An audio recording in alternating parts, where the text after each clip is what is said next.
What impact will this court decision have on school choice? We're joined now by Saroki de García, the co-founder and managing editor of Seton Education Partners. Her national non-for-profit works to expand educational opportunities for Catholic education in underserved communities. Stephanie, it is so great to have you here with us. First, tell us about Seton. What do you do and how does the partnership work? Great. Seton Education Partner was founded about 12 years ago at the height of the Great Recession. And we work to create new seats for underserved children that are academically excellent, character rich, and vibrantly Catholic. We work in two geographies right now, Cincinnati and the Bronx, and we're expanding to the Rio Grande Valley, Texas, and to Patterson, New Jersey over the next 2 years. Wow, that's a lot of work. Stephanie, then which communities benefit most from the schools and programs that you run? Yeah, so in the Bronx, we are in the poorest congressional district in the entire country, Mott Haven. And in Cincinnati, we're in Price Hill. And so both of these are very under-resourced neighborhoods where there are limited educational options that are of any decent quality for families. And is that typical of Catholic education to be in the peripheries or with the underserved? Yes, for over 200 years, Catholic schools have served, especially new immigrants, but people trying to make their way in this country, and they've done it better than any other kind of school. And unfortunately, with the reduction of religious nuns, brothers, and priests, our Catholic schools in our inner cities have gone away. And so we are working to find new ways to achieve the goals of Catholic education for the poor. And then why is a Catholic identity critical to what you do? How is the current public system leaving some children behind?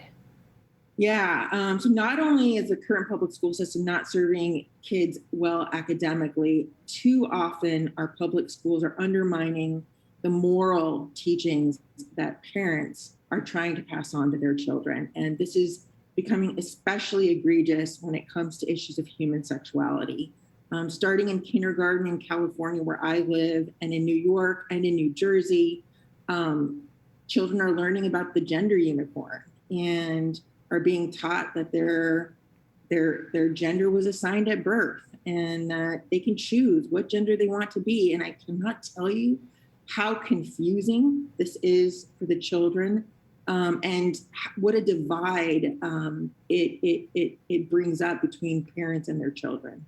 Absolutely. And then what is it about the Catholic identity that makes them different? Is it a perspective on the human person, or?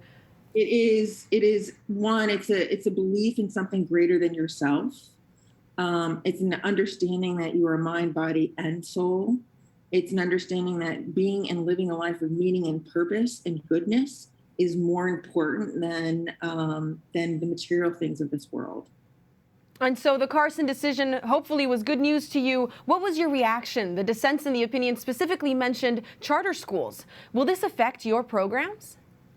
I think it is just another, I don't know that it'll affect our charter schools. What it'll do is it'll protect families in Maine and Vermont right now. So the scope of impact is narrow, but look, this is a victory for parents, it's a victory for school children, and it's a victory for religious liberty. This is once again the Supreme Court saying you cannot discriminate against religion in this country. And thank God for the Supreme Court. They are righting injustices, and I cannot be more grateful.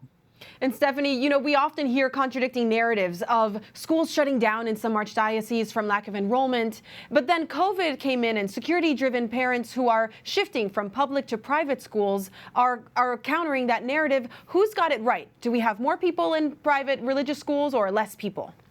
So this past year, we had the biggest uptick in enrollment in private, especially religious Catholic schools.